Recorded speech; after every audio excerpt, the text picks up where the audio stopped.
Hello everybody.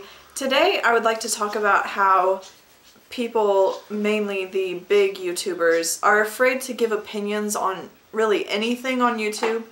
And it's to the point where you don't really know who they are. You just know, oh, they like dogs and running or something silly like that. You don't really know what they like or, you know, what their views on anything are. And that's kind of strange. The thing about YouTube is it's one of the few places in the world where you have the ability to share what you feel about like anything, really. And nobody's really taking advantage of that, and nobody seems to care. It's to the point where it's kind of weird and creepy because everyone's like this robot trying to please everybody. The most people will give of an opinion is like whether they like mayonnaise or not.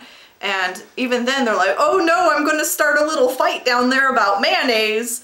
Oh, it's just everyone's afraid of not pleasing everybody and losing subscribers, and I don't think that's cool. I mean, I can kind of understand where they're coming from because as soon as I share opinions about certain things, people don't like it, and some people do unsubscribe.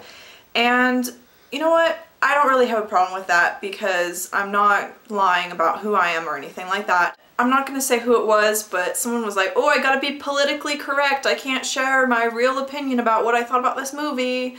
And I don't understand why. It's just an opinion about a movie. It's really not a big deal. And even then, I don't really understand why people don't feel free to share their opinions about politics and religion and, you know, things like that that actually start fights. I mean, sure, they'll lose a ton of subscribers. Yeah, that's a given. But they'll probably gain some as well.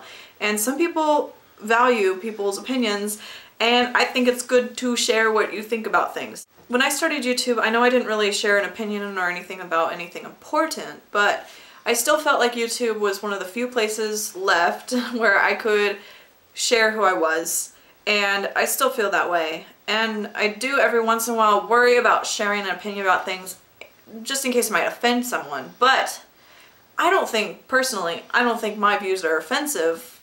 I'm just sharing them. If anyone has a problem with that, whatever. I know there are some YouTubers that their whole thing is talking about subjects and telling how they feel, but for the most part, if you look at the big vloggers mainly, you'll see that they're just like, who are they? I don't really know. Well, I say that we should start asking them these questions. Maybe if you ask enough, they'll eventually answer. Probably not, but maybe if you ask enough, they'll wonder why they aren't answering these questions. I feel like if something's important to you, then you should talk about it. And I'm sure there are things that they think are important, but they don't talk about just because they're afraid that viewers aren't gonna like them for it. So think about it. Are there any YouTubers that you can think of that will openly share their opinions and views on different, like, harder subjects? Let me know. I want to know who they are because I don't know of really any. And yeah, I'll see you guys next week. Bye!